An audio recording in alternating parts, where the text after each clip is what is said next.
significance of the Washington Monument really needs no explanation now, but there are just a few details to fill in. On July 4, 1848, the cornerstone of this monument was laid by Benjamin B. French, Grand Master of the Grand Lodge of the District of Columbia, as part of a Masonic ceremony. Hundreds of lodges contributed to the building of the monument, which contains 35 Masonic memorial stones interspersed with the rest.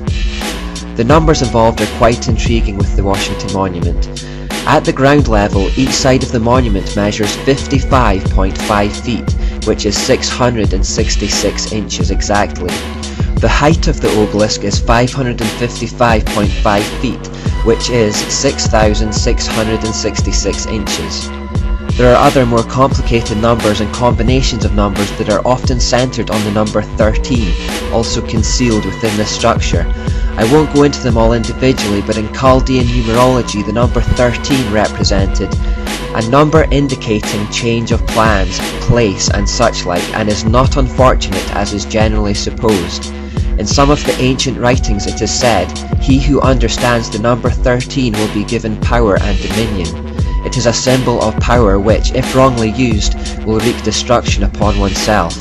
It is a number of warning of the unknown or unexpected if it becomes a compound number in one's calculations. So the numbers themselves can be a message to the initiated.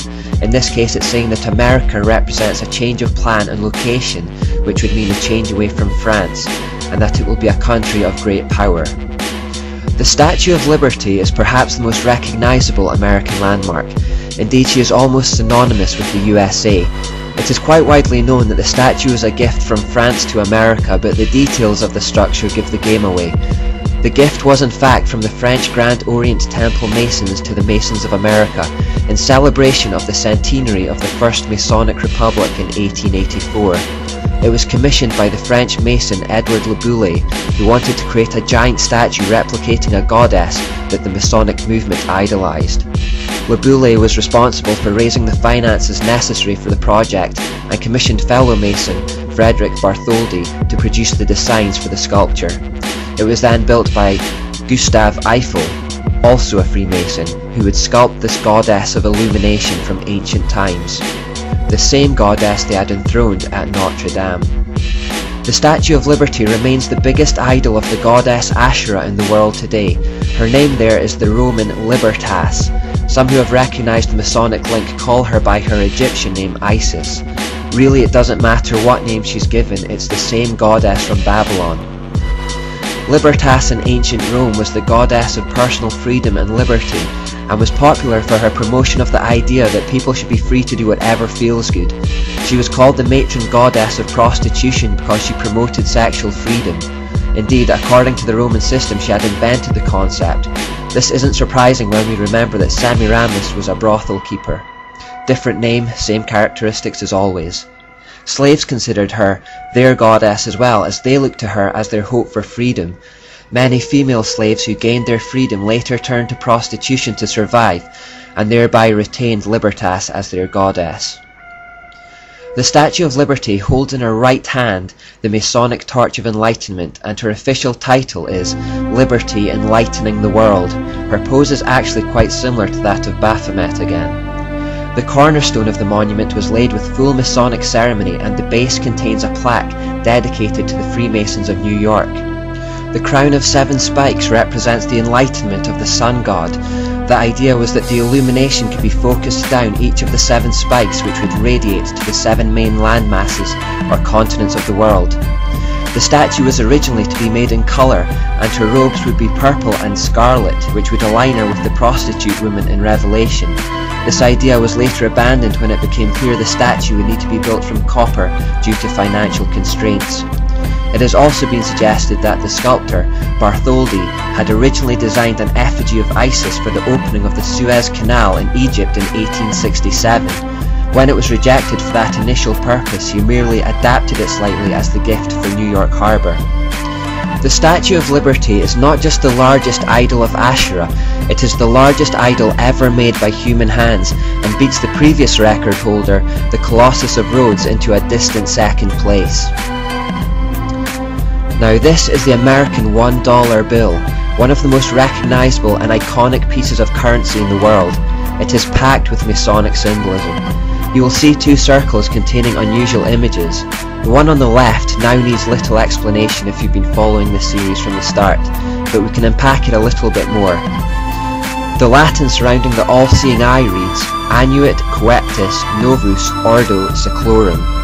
This means announcing the birth of the New World Order. The occult agenda is to see the whole world come under a global system of governance, and the designers of the Great Seal here clearly saw that the Masons in America would make it a key player in the birth of that New World Order. Spelling out the word Mason can be found by connecting the first and last letters of some of the words together. There are also multiples of the number 13 in the dollar bill. For example, there are 13 layers in the pyramid. I'm just speculating here, but because there are believed to be 13 Illuminati family bloodlines in the world today, this could mean that these 13 families of power are the ones constructing the foundations upon which the capstone, Lucifer or the Antichrist, will come. The symbol on the right has just as much esoteric symbolism. Manly P. Hall writes, European mysticism was not dead at the time the United States of America was founded. The hand of the mysteries controlled in the establishment of the new government for the signature of the mysteries may still be seen on the Great Seal of the United States of America. Careful analysis of the seal discloses a massive occult and Masonic symbols, chief among them the so-called American Eagle. The American Eagle upon the Great Seal is but a conventionalized phoenix. The phoenix from the flames is basically the order out of chaos motif, the idea that out of the flames of war and pain and chaos comes an end which has justified the means. You might remember it from the front of Albert Pike's book, Morals and Dogma. Now this American bird has 13 leaves in the olive branch in its left claw, 13 bars and stripes in the shield, 13 arrows in its right claw, a ribbon saying E pluribus unum, which as we know means out of many one, and this has 13 letters, 13 stars in the crest above his head, and these stars create a hexagram. Again, the hexagram has 6 points, 6 angles and 6 planes, so it represents the number 666. It is used to invoke Satan and can be considered to be the most wicked symbol in the world. Finally, the right wing on the bird has 32 feathers and the left has 33, which represents the degrees of Freemasonry. Now finally in this part we'll look at the Washington DC street layout. Now here we have a satellite view of the center of Washington DC. We will notice certain things about it if we study it in detail. The first thing is that the street layout creates an inverted pentagram, with the southern point being the White House. However, notice that the Washington Monument obelisk does not align with the White House. Instead it aligns with what lies behind the White House, the Supreme Council Masonic Temple. The decision to build along this line shows that the Masons believe the real power of the United States doesn't lie with the temporal president, but with the spiritual power they perceive to be behind the president. We have already noted the significance of the Washington Monument in relation to the Capitol, and how the two are meant to generate a kind of spiritual energy. If we connect it to the Lincoln Memorial at the other side, we get an inverted Tau symbol. The Tau symbol represents Tammuz, and in astrology the Taurus bull, both of which point to it being a symbol for Baal. Draw a line from the US Capitol and the Lincoln Memorial up to the Masonic Temple, and you create a triangle or pyramid style shape with the temple as the capstone, the place where the all-seeing eye would be. This once more represents the power of the fraternity. Finally, I'm more skeptical of this one, but it's been suggested that if we connect the White House to the Capitol and then down to the Jefferson Memorial, we can also make out a compass and square as shown in the photo.